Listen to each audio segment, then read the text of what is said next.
वयं तमसस्परीं स्वः पश्यन्त उत्तरम् देवं देवत्रा सूर्यम् अगन्मज्योतिरुत्तमम् वागाम्भृणि सूक्तम्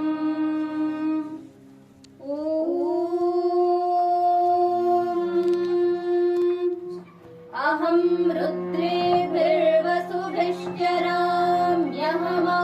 रुद्रेभिर्वसुभिश्चराम्यहमादित्यैरुत विश्वदेवैः अहं मित्रवरुणो भाविभर्म्यहमिन्द्राग्नि अहमश्विनो भाम् अहं सोमवाहनसं बिभर्म्यहं त्वष्टा आरमुदपूषणं भगम् अहं दधामिद्रविणं हविष्मते सुप्राप्ये यजमानाय सुन्वतीम् अहं राष्ट्री सङ्गमनी वसूनां चिकिदुषी प्रथमा यज्ञियानां तां आदेवाभ्यदधुः पुरुत्रा भूरिस्थात्रां भूर्या आवेशयन्तीं मया सो अन्नमत्तियो विपश्यति यः प्राणिति य ईं शृणोत्युक्तम् अमन्तवोमान्त उपक्षियन्ति श्रुतिश्रुतश्रद्धिवन्ते वदामि अहमेव स्वयमिदं वदामि जुष्टं देवेभिरुतमानुषेभिः यं कामयेतन्तमुग्रं कृणोमि तं ब्रह्माणं तं ऋषिं तं सुमेधाम् अहं रुद्राय धनुरातनोमि ब्रह्मद्विषेशरवे हन्तवा अहं जनाय समदं कृणोम्यहं द्यावा आपृथिवी आविवेश अहं सुवे पितरमस्य मूर्धन्मम योनिरप्स्वा अन्तः समुद्रे ततो विदिष्टे भुवनानुविश्वोदामून्द्यां वर्ष्मणोपस्पृशामि अहमेव वात इव प्रवाम्यारभमाणा भुवनानि विश्वाम् परोति वा पर एना पृथिव्यै तावती महिना सम्बभूव इति वागाम्भृणि सूक्तम्।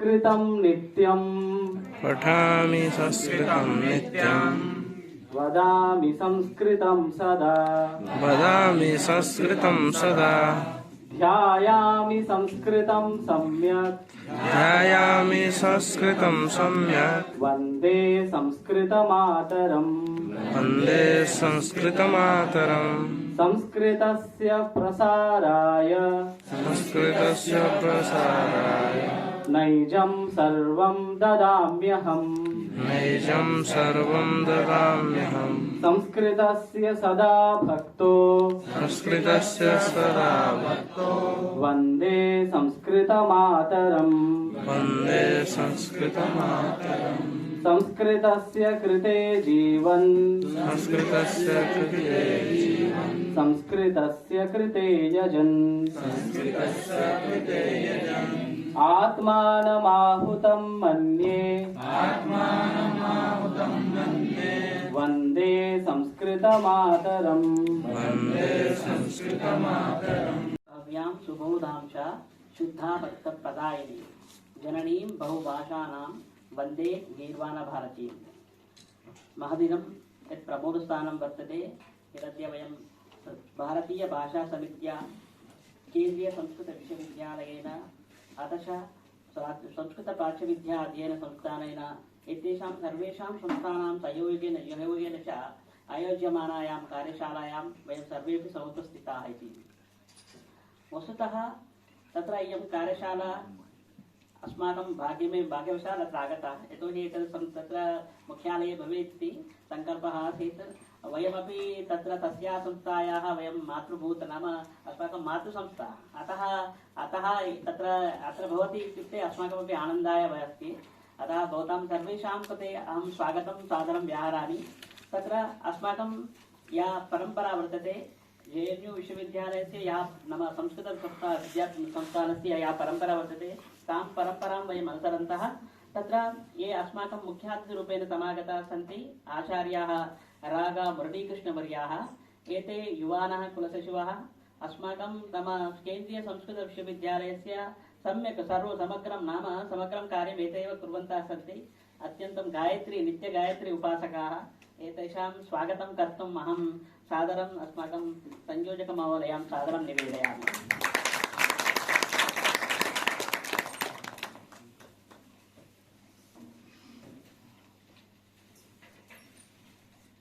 श्रीफलप्रदानेन ताम्बूलप्रदानेन प्रदानेन च एतेषां स्वागतं कुर्वन्तु इति आचार्यान् मुक्तस्वाध्यायपीठनिदेशकान् आचार्यान् महोदयान् प्रार्थयामि।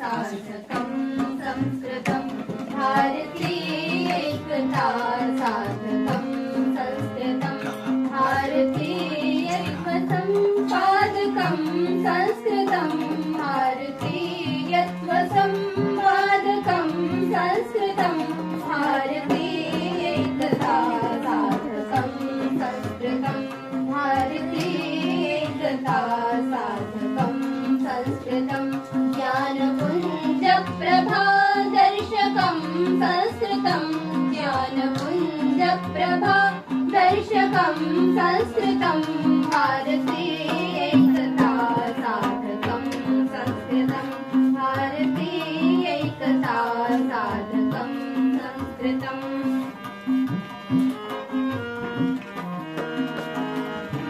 विश्वबन्धुत्वविस्तारकं संस्कृतं विश्वबन्धुत्वविस्तारकं संस्कृतं सर्वभूतैकताकारकं संस्कृतं सर्वभूतैकताकारकं संस्कृतं पर्वतः शान्तिसंस्थापकं संस्कृतं सर्वतः शान्तिसंस्थापकं संस्कृतं पञ्चशीलप्रतिष्ठापकं संस्कृतं पञ्चशीलप्रतिष्ठापकं संस्कृतं भारतीयैकता साधकं संस्कृतं भारतीयैकता साधकं संस्कृतम्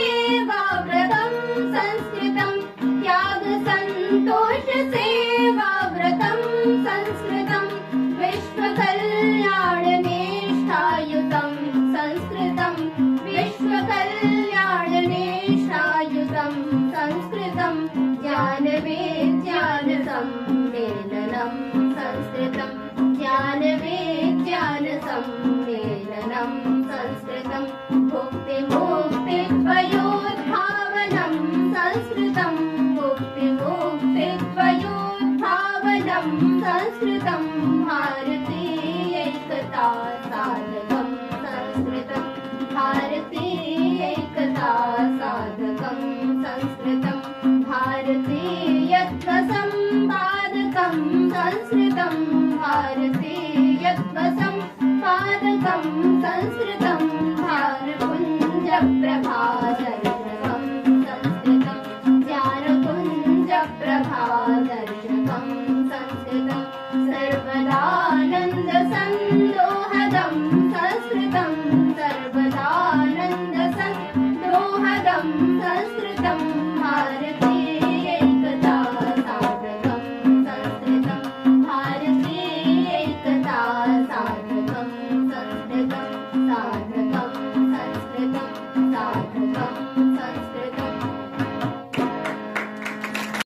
राष्ट्रस्य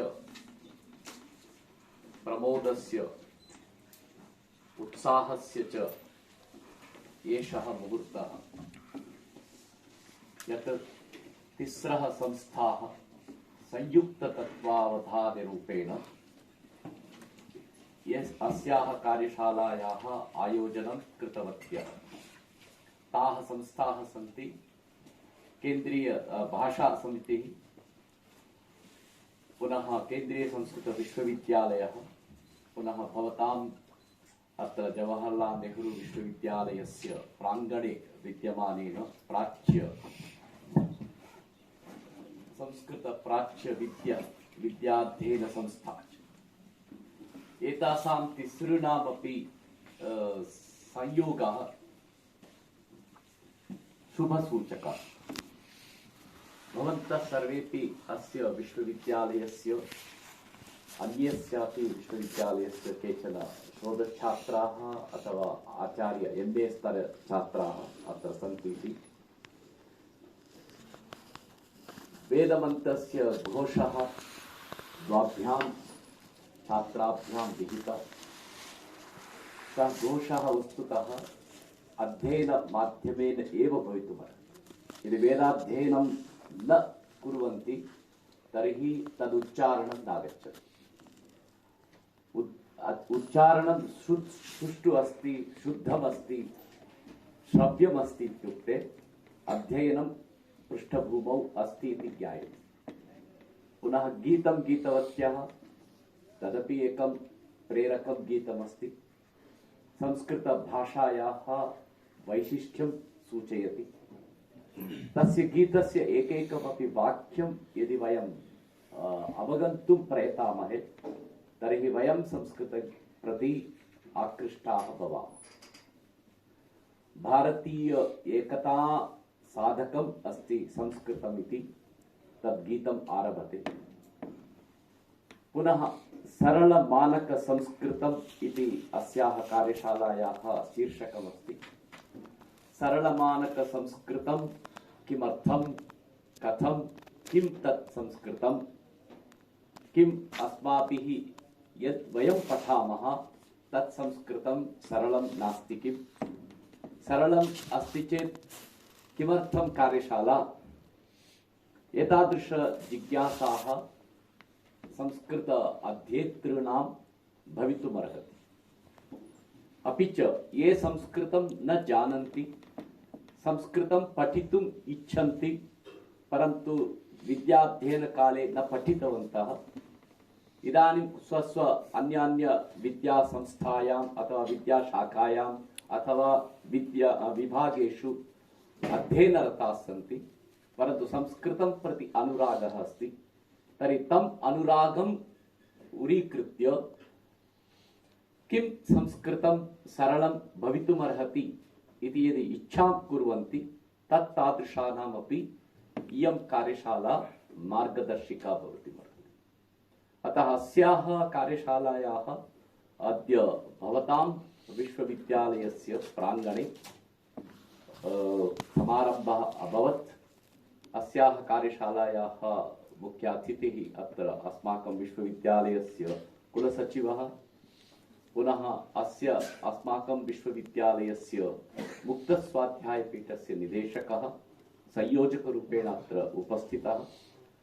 भवतां प्रियः अध्यापकः आचार्यः महेन्द्रमहोदयः अत्र स्थानीयसंयोजकरूपेण उपस्थितः।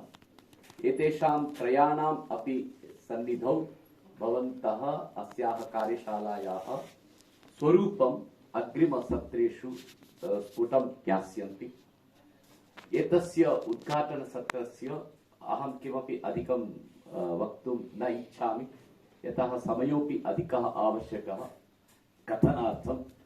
अग्रिमसत्रेषु यद्यपि वयं सम्मिलामः, अतः अहं भवतः सर्वान् अपि अस्यां कार्यशालायां ये पञ्जीकरणं कृतवन्तः, अत्र उपस्थितवन्तः, ये केचन आगमिष्यन्ति तेभ्यः सर्वेभ्यः अपि भवद्भ्यः अहं साधुवादान् व्याहरामि। भवन्तः इच्छाशक्त्या अत्र उपस्थिताः, तर्हि ज्ञानशक्तिः तत्र कार्यं करिष्यति। यदि इच्छा अस्ति तर्हि ज्ञानं लब्धुम् अवसरः भवति। यदि ज्ञानशक्तिः भवति तर्हि क्रियार्थम् उद्वेगः भवति। अतः इच्छाशक्तिः, ज्ञानशक्तिः, क्रियाशक्तिः एतत् शक्तित्रयं भवत्सु अहं पश्यामि। यतः भवन्तः अत्र उपस्थिताः सन्ति, मनसा उपस्थिताः सन्ति, एकान्ते सन्ति, कोऽपि रवः नास्ति, तर्हि अस्मिन् शान्ते वातावरणे वयं सरलमानकसंस्कृतं किमर्थं, किं सरलमानकसंस्कृतं, संस्कृतस्य स्वरूपं किं, सरलसंस्कृतस्य, पुनः सरलसंस्कृत मानकसंस्कृतस्य क्रियान्वयनं कथं वयं सर्वे सम्भूय कर्तुं शक्नुमः। तत्र अस्माकं दायित्वं किमस्ति, शिक्षकाणां दायित्वं किमस्ति, संस्कृतज्ञानां दायित्वं किमस्ति, संस्कृतविश्वविद्यालयानां दायित्वं किमस्ति, संस्कृतशोधछात्राणां दायित्वं किमस्ति, प्राच्यविद्यासंस्थायाम् अधीयानानां भवतां किं दायित्वमस्ति। अन्ततो गत्वा वयं सर्वे सम्भूय लोके पुनः संस्कृतस्य गौरवं, संस्कृतस्य वैभवं, पुनः संस्कृतस्य महत्त्वं कीर्तयितुम् अयं कश्चन सु अवसरः अस्ति। इमम् अवसरं कल्पितवती भाषासमितिः, इयम् अवसरं कल्पयति केन्द्रीयसंस्कृतविश्वविद्यालयः, इमम् अवसरं कल्पितवती इयं भवतां संस्कृतप्राच्यविद्या अध्ययनकेन्द्रम्। एवं भवतां सर्वेषामपि आगमनम् इच्छाशक्तिः कल्पयति। अतः भवद्भ्यः सर्वेभ्यः भवतां सर्वेषां कृते स्वागतमस्ति। वयं सर्वे सम्भूय अस्मिन् दिने वयं पूर्वाह्नम् अपराह्नम् इति सम्पूर्णं 4 सत्राणि सन्ति। तेषु 4 अपि सत्रेषु वयं सरलमानकसंस्कृतम् इत्यस्मिन् सन्दर्भे किञ्चित् स्पष्टमतयः भविष्यामः इति विश्वस्य मम आह्वानम् अत्र कृतवन्तः। भवतः सर्वानपि द्रष्टुम् अवसरः कल्पितः। भवतः सर्वानपि किञ्चित् प्रष्टुं, द्रष्टुं, पुनः ज्ञापयितुं, ज्ञातुं च अवसरः लब्धः मया। अतः भवद्भ्यः सर्वेभ्यः अपि साधुवादाः, शुभाशिषः। कार्यक्रमस्यापि साफल्यं कामयमानः विरमामि विस्तरा। धन्यवादः। मूलतः अद्यतनं दिनम् अस्माकं कृते परमं भागधेयमस्ति, सुदिनमस्ति। किमर्थम् इत्युक्ते उद्घाटनसमारोहे वयं केन्द्रीयसंस्कृतविश्वविद्यालयस्य कुलसचिववर्यानपि प्राप्तवन्तः। सम्प्रति तेषां मुख्यातिथिमार्गदर्शनम् आचार्यान् सप्रश्रयं सम्प्रार्थये।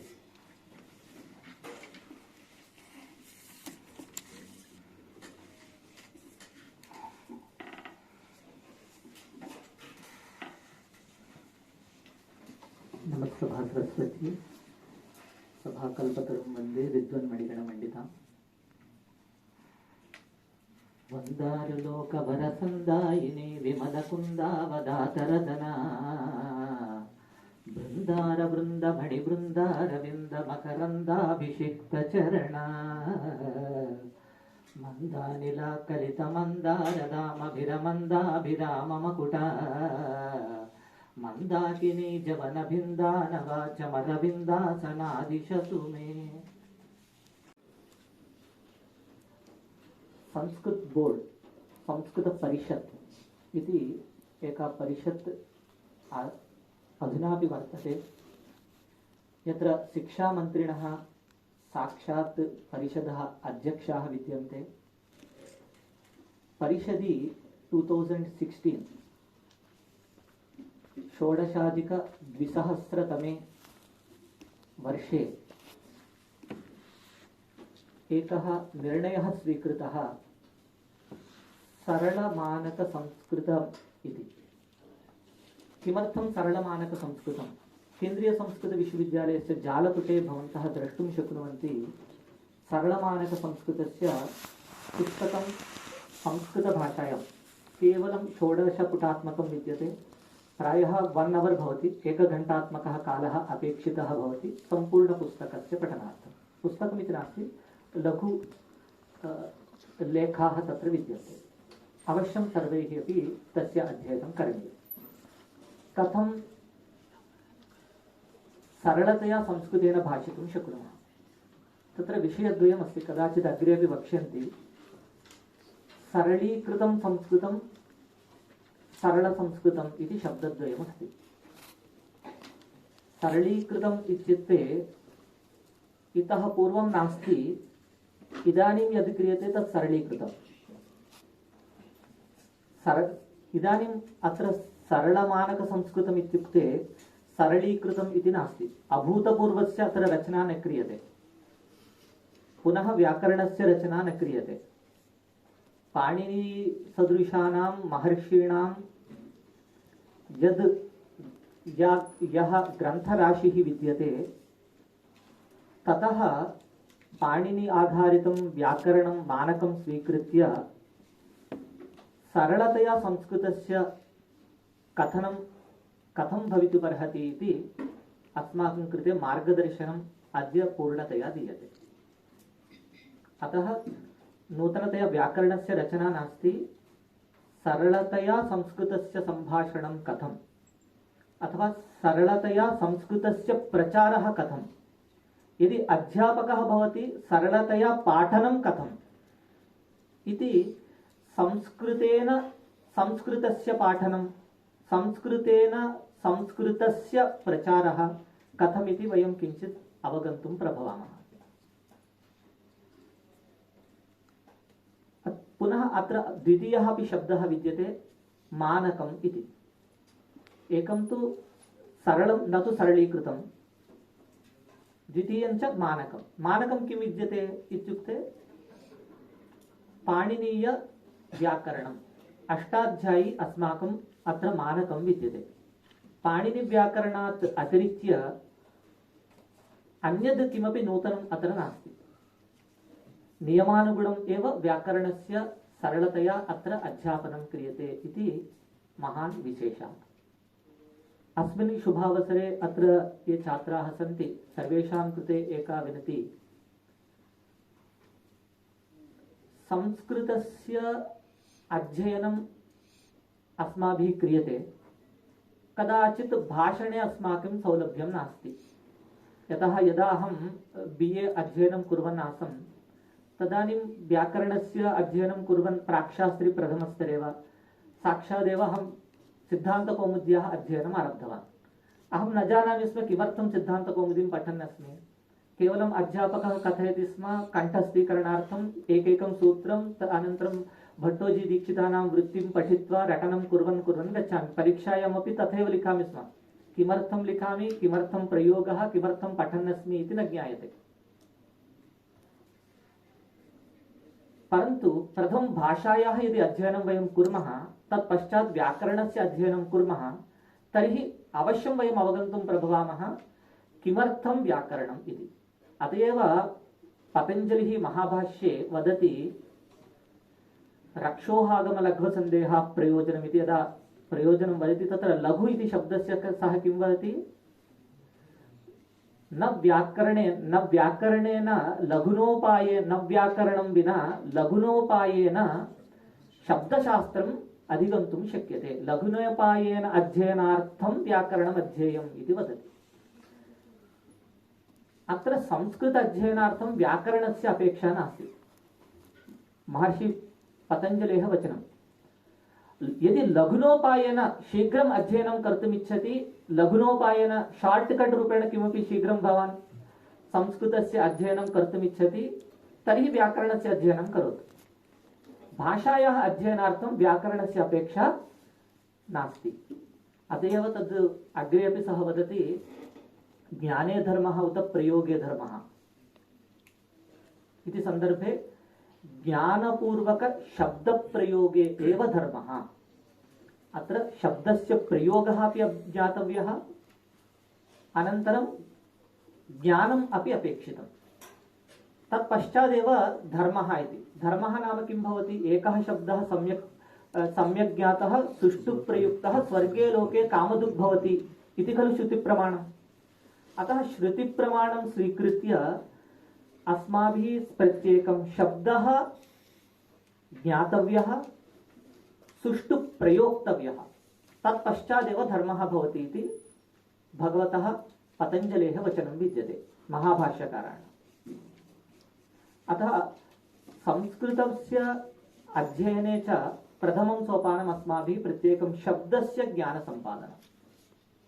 मातृभाषासु बहवः संस्कृतशब्दाः सन्ति, हिन्दीभाषायां बहवः संस्कृतशब्दाः सन्ति।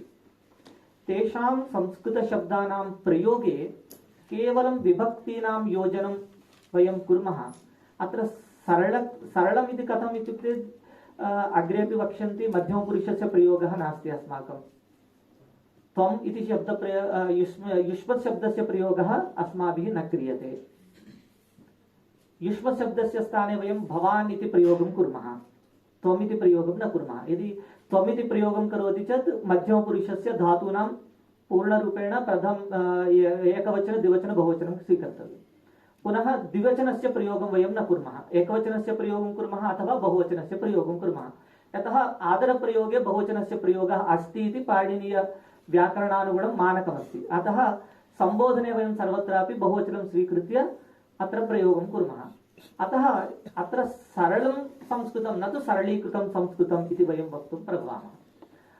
इतोपि सरलतया कथं कर्तुं शक्नुमः इति अत्र अद्य अस्माकं कार्यशालायाम् अग्रेपि आचार्याः सर्वेपि वक्ष्यन्ति। प्राचीनकाले अपि संस्कृते सरलसंस्कृतस्य किम् इतः पूर्वं प्रयोगः नासीद्वा इत्युक्ते रामायणकालात् आरभ्य बहवः तादृशग्रन्थाः सन्ति सरलसंस्कृतेन। उदाहरणार्थम् एकं बालरामायणम् इति एकः ग्रन्थः विद्यते। बालरामायणं नारायणाय नलिनायत लोचनाय नामावशेषित महाबलि वैभवाय, एकैकः श्लोकः तथा पठन्ति चेत् नारायणाय नलिनायत लोचनाय, तादृश लघु लघु शब्दाः इत्युक्ते सरलतया कथं, कुत्रापि कठोरशब्दाः न सन्ति, महाप्राणशब्दाः न सन्ति। तथा सरलतया संस्कृतप्रयोगस्य प्रयोगः काव्येषु अपि दृष्टः। पूर्णरूपेण अस्माभिः तदवच्छिन्न इत्यादि नैयायिकानाम् एव प्रक्रिया अध्येतव्या इति नास्ति। यत्र गन्धवती पृथिवी इति वक्तव्यं चेत् किमुच्यते, गन्धतावच्छेदक अवच्छिन्न तदभाव तत्प्रतियोगिताक तदभाववत्वम् इत्यादि शब्दस्य प्रयोगाणाम् अत्र प्रयोगः नास्ति। उदाहरणार्थं ला मध्ये वयं गच्छामश्चेत् तत्र ला टर्मिनालजि भवति, न्यायशास्त्रस्य अध्ययनार्थं न्यायशास्त्रस्य टर्मिनालजि भवति। भाषाशास्त्रस्य अध्ययनार्थं संस्कृतभाषायाः अध्ययनार्थं तादृशशब्दानां प्रयोगेण विना अपि सरलशब्दैः वयं संस्कृताध्ययनं कर्तुं शक्नुमः।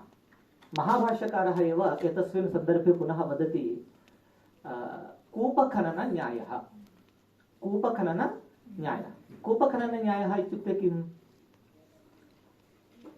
यदा कूपस्य खननं क्रियते, कूपः इत्युक्ते जानन्ति वा किमस्ति? कुमा।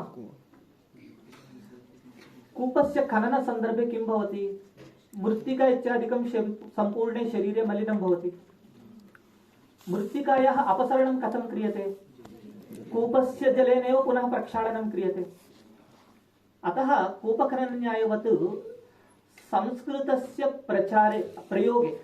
संस्कृतस्य प्रयोगे प्रथमं दोषाः आगच्छन्ति। दोषाणां तद् प्रक्षालनं कथं कर्तुं शक्नुमः इत्युक्ते पुनः तादृशकूपस्य यथा जलं भवति तथैव अस्माकं प्रयोगेण अस्माकं भाषायाः शुद्धता भवति। सर्वेषां ज्येष्ठानां तत्र कथनानां श्रवणं, भाषणानां श्रवणं, काव्यानां पठनं, तथैव च अग्रिमस्तरे शास्त्राणां पठनं, तत्पश्चात् अस्माभिः शास्त्रप्रयोगः इति, यथा शास्त्रार्थः क्रियते, शास्त्रार्थस्य प्रक्रियापर्यन्तं गन्तव्यं चेत् प्रथमं सरलमानकसंस्कृतम्, अनन्तरं किञ्चित् स्थायीवर्धनं, काव्यानां पठनं, तत्पश्चात् शास्त्राणां पठनम्, अनन्तरं शास्त्रार्थः इति क्रमेण वयं क्रमशः अग्रे गच्छामः। तदर्थं किञ्चित् सरलमानकं कीदृशं भवति इति। एतस्य किमर्थम् एकः उद्यमः समागतः। यदा ब्रिटिश् जनाः भारतं समागताः तदानीं कोऽपि भारतीयः आङ्ग्लं न जानाति स्म। परन्तु इदानीम् आङ्ग्लं संस्कृतस्य हिन्दीभाषायाः अपेक्षा सर्वत्रापि राजते। केवलं तैः एकः प्रयोगः कृतः 800 शब्दानां केवलम् 800 शब्दाः 800 शब्दान् स्वीकृत्य आङ्ग्लजनाः सम्पूर्णे भारते आङ्ग्लभाषायाः प्रचारं कृतवन्तः। तत्पश्चात् संस्कृतभाषायाः अपि प्रचारः कर्तव्यश्चेत् केवलं 10 दिन सम्भाषणशिबिरे विद्यमानानां लघु लघु शब्दानां प्रयोगेण वयं सरलतया संस्कृतसम्भाषणं कर्तुं शक्नुमः इति एकः नूतनः प्रयोगः समागतः। एकः शब्दः सम्यक् ज्ञातः, एकस्य शब्दस्य ज्ञानेन एकस्याः विभक्तेः प्रयोगेण वयं अन्येषां शब्दानां प्रयोगे अपि सक्षमाः भवामः इति अत्र व्याकरणस्य अवगमनं भाषाप्रयोगेण भवति। वयम् एतदपि जानीमः यत् प्राचीनकाले काव्यं करोमि यदि चारुतरं करोमि, यत्नात् करोमि यदि चारुतरं करोमि, भूपालमौलिमणिमण्डितपादपीठ हे साहसाङ्क कवयामि वयामि यामि। यः तन्तुवायः संस्कृतेन सम्यक् काव्यं रचयितुं शक्नोति, द्वारस्थलीडान्तरसन्निविष्टः जानीहि तन्मण्डनमिश्रपादा।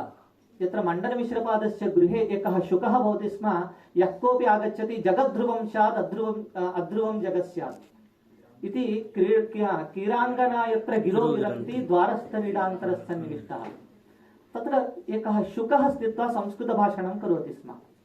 यदि वाचं प्रदास्यामि द्विजातिरिव संस्कृतां रावणं मन्यमाना मां सीता भीता भविष्यति इति यद्यपि हनुमान् वैयाकरणः अस्ति, तथापि वै वानरजातित्वेन स्वीकृत्य यदि वानरादिप्रभृतयः अपि संस्कृतं जानन्ति तर्हि अत्र वयं संस्कृतप्रयोगे काठिन्यम् अनुभोक्तुं न प्रभवामः। तथैव च अपरमपि उदाहरणमस्ति, न भारोऽयं बाधते राजन् बाधते यथा इति काष्ठविक्रेता वदति स्म। बाधति इति प्रयोगः यथा बाधते तथा न अयं भारः मां न बाधते इति यथा काष्ठविक्रेतारः अपि संस्कृतेन कथयन्ति स्म, तर्हि अस्माकं सरलतया संस्कृतसम्भाषणे कुत्र काठिन्यं भवितुमर्हति। तदर्थं वयं सर्वेपि सन्नद्धाः भवामः, सर्वेपि कटिबद्धाः भवामः, सरलतया संस्कृतसम्भाषणं कुर्मः, सरलतया मानकतया च संस्कृतसम्भाषणार्थं प्रयत्नं कुर्मः, अस्माकं दोषाणां निवारणं संस्कृतभाषया एव कुर्मः, कुत्रापि तादृशशब्दानां प्रयोगं न कुर्मः यत्र पुस्तकस्य इति वक्तव्यं षष्ठीभक्तेः प्रयोगः कर्तव्यः, तर्हि पुस्तक इति शब्दः अस्माभिः न ज्ञातः, तर्हि बुकस्य इति प्रयोगं न कुर्मः, पेनस्य इति प्रयोगं न कुर्मः। तदपेक्षितं चेत् किं कर्तव्यम् इति भिन्नतया आङ्ग्लभाषापदस्य संस्कृतविभक्तेः संयोजनं सरलमानकसंस्कृतं नास्ति। अतः तत्र संस्कृते एव संस्कृतभाषायाः एव तादृशं सामर्थ्यं विद्यते, तादृशशब्दसम्पत्तिः अत्र संस्कृतभाषायां राजते, येन वयं सर्वेषां शब्दानां नूतनतया कल्पनमपि कर्तुं शक्नुमः। मातृभाषासु विद्यमानसंस्कृतशब्दानां सम्मेलनं कृत्वा पुनः वयं संस्कृतसम्भाषणं सरलतया कर्तुं प्रभवामः। संस्कृतभाषां स्वीकृत्य भवन्तः भारतस्य पूजां समर्चयन्तु। एकं गीतम् अहम् एकां पङ्क्तिं वदामि, भवन्तः सर्वेपि अनुगायन्तु। गुरुश्रीपद सरोजातं गुरुश्रीपद सरोजातं शिरसि धृत्वा सम्प्रयाम सरल समनस संस्कृतोऽप्या सरल समनस संस्कृतोऽप्या सरल समनस संस्कृतोऽप्या भारतीम् आराधयाम भारतीमाराधयामो भारतीम् आराधयाम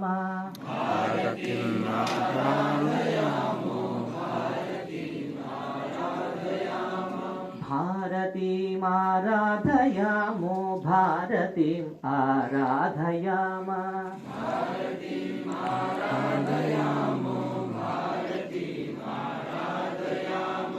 सर्वेभ्यः धन्यवादः। बहुदिनानन्तरं किञ्चित् बाकी अहं धन्यवादान् करोमि।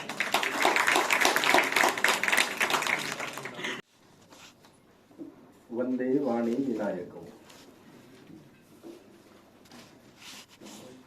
सभायां समुपस्थिताः अस्माकं सम्मान्याः मुख्यातिथिमहोदयाः,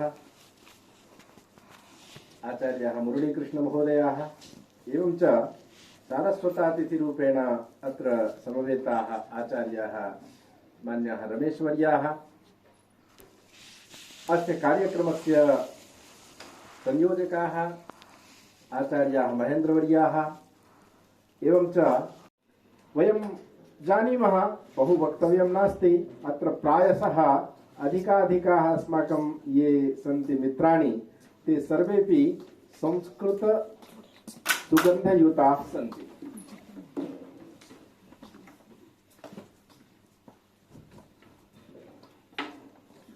यथा अन्ये विषयाः भवन्ति, वयम् अत्र विश्वविस्तृतविश्वविद्यालये अत्र वयं समुपस्थिताः, अत्र अनेकेपि विषयाः सन्ति, अनेकेषां विषयाणाम् अध्यापनं क्रियते। यथा गणितस्यापि अध्यापनं भवति, आङ्ग्लस्यापि अध्यापनं भवति, विदेशी भाषाणामपि अध्यापनं भवति, एवम् अनेकेषां विषयाणाम् अध्यापनं भवति। तेषु विषयेषु संस्कृतमपि अस्ति, परन्तु अन्येषां विषयाणाम् अपि च भाषाणां यदा वयं तुलनं कुर्मः तर्हि कश्चन भेदः भवति। यथा संस्कृतम्, आङ्ग्लं, फ्रेञ्च् इत्यादिकं यदस्ति, हिन्दी, एताः सर्वाः अपि भाषाः। आङ्ग्लभाषायाः अध्यापनं कथं क्रियते? अहं चिन्तयामि आङ्ग्लभाषायाः अध्यापनं आङ्ग्लमाध्यमेन एव क्रियते। हिंदी भाषायाः अध्यापनं कथं क्रियते? हिंदी माध्यमेन एव क्रियते। संस्कृतस्य अध्यापनं कथं क्रियते? केचन आचार्याः संस्कृतेन एव पाठयन्ति, परन्तु इदानीम् इतोपि किञ्चित् चिन्तनस्य आवश्यकता अस्ति। विश्वस्मिन् विश्वे नैकापि तादृशा अन्या भाषा वर्तते यस्याः भाषायाः अध्यापनम् अन्यभाषा माध्यमेन भवति। अस्माकं मातृभाषा अत्रैव, केषाञ्चन भोजपुरी स्यात्, केषाञ्चन बङ्गभाषा स्यात्, केषाञ्चन असमिया स्यात्, केषाञ्चन मलयाळं स्यात्, अनेके भाषाज्ञाः सन्ति अत्र। किं वयं प्रारम्भकाले यथा अस्माकम् आचार्यैः उक्तं, भाषापाठनार्थं प्रायशः व्याकरणस्य अपेक्षा न भवति। वयं यदा मातृभाषां पठितवन्तः, किम् आदौ व्याकरणम् अधीतवन्तः? केऽपि नाधीतवन्तः। सर्वेपि वयम् आदौ भाषां पठितवन्तः, तदनन्तरं व्याकरणं प्रविष्टवन्तः। तथैव यदा कदापि भाषायां वयं प्रविशामः, भाषायाः परिभाषा का? भाष्यते अनया इति भाषा। चत्वारि तत्र सोपानानि वर्तन्ते खलु।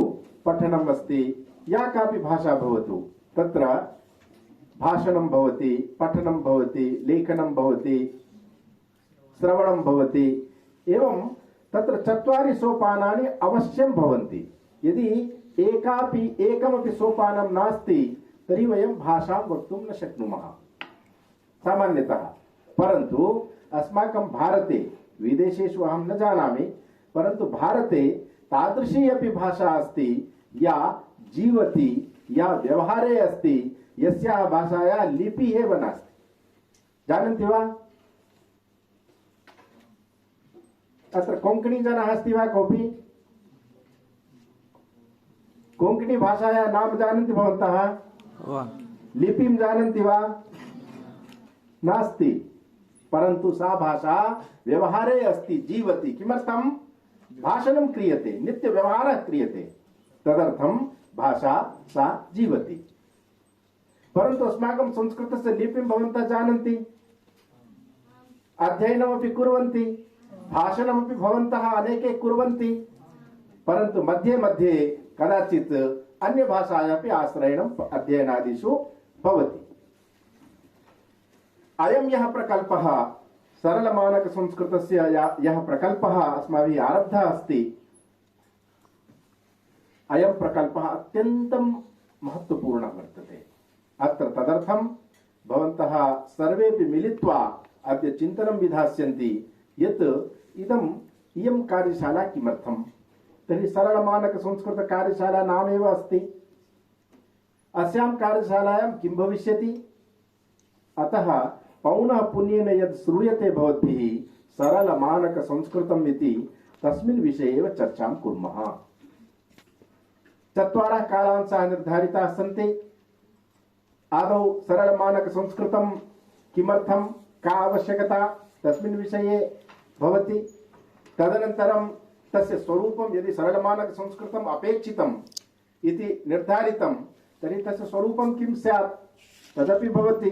तर्हि तदनु अग्रे गच्छामश्चेत् किम् आयाति, यत् प्रौढं संस्कृतं यद् वर्तते, शास्त्रीयं संस्कृतं यद् वर्तते, ततः कथं वयं सरलसंस्कृतं प्रति आगन्तुं शक्नुमः, कथं वयं सरलसंस्कृतमाध्यमेन अनुवादमुखेन, यत् अनुवादोऽपि एका अत्यन्तं सुप्रतिष्ठिता कला वर्तते, अनुवादमुखेन वयं कथम् अग्रे गन्तुं शक्नुमः यदा कुर्मः। इदानीं पश्यतु, बहुत्र नाम अनेकासु भाषासु सुप्रसिद्ध उपन्यासाः सन्ति। उपन्यास नाम नोवेल्स् इति उच्यते खलु। क्वचित् क्वचित् उपन्यास इत्युक्ते लेक्चर्, परन्तु अहम् उपन्यास नाम नवलकथायाः अर्थे वदामि। तत्सर्वं संस्कृते अपि भवितुमर्हति। संस्कृते ये उत्तमाः विषयाः सन्ति अन्यभाषासु भवितुमर्हन्ति। एवम् अनुवादस्य अपि काचित् या परम्परा वर्तते, सापि परम्परा अग्रे नेया अस्ति। अन्ततः लक्ष्यं किं? संस्कृतस्य समृद्धिः। तत् कथं भवेत्, के कुर्युः? भवन्तः एव अत्र सर्वे नाम संस्कृतस्य अम्बासडर्स् इति वदामश्चेत् अतिशयोक्तिः नास्ति। एकैकस्मिन् क्षेत्रे गत्वा तत्र स्वकीयं सर्वस्वम् अपि समर्प्य अस्माकं एतादृशं कार्यम् अग्रे नेष्यन्ति। तेन भवद्भिः सह संस्कृतमपि उपरि गमिष्यति। एवं तत्र चिन्तनं तु अत्यन्तं प्रकाशं वर्तते, लक्ष्यमपि महत्त्वपूर्णं वर्तते। एतत् सर्वमपि अस्माभिः करणीयमस्ति। भवन्तः अत्र समागतवन्तः सन्ति, सर्वेषां पुनरेकवारं हार्दिकम् अभिनन्दनं, स्वागतं च व्याहरामि। एवं च इदानीं कालांशस्य आरम्भः भविष्यति। मध्ये पुनः किञ्चित् अत्र यथा साहित्ये तु किं भवति, नवरसाः भवन्ति। अत्र नवरसान् प्राप्स्यन्ति, परन्तु मध्ये षड्रसानामपि व्यवस्था अस्ति।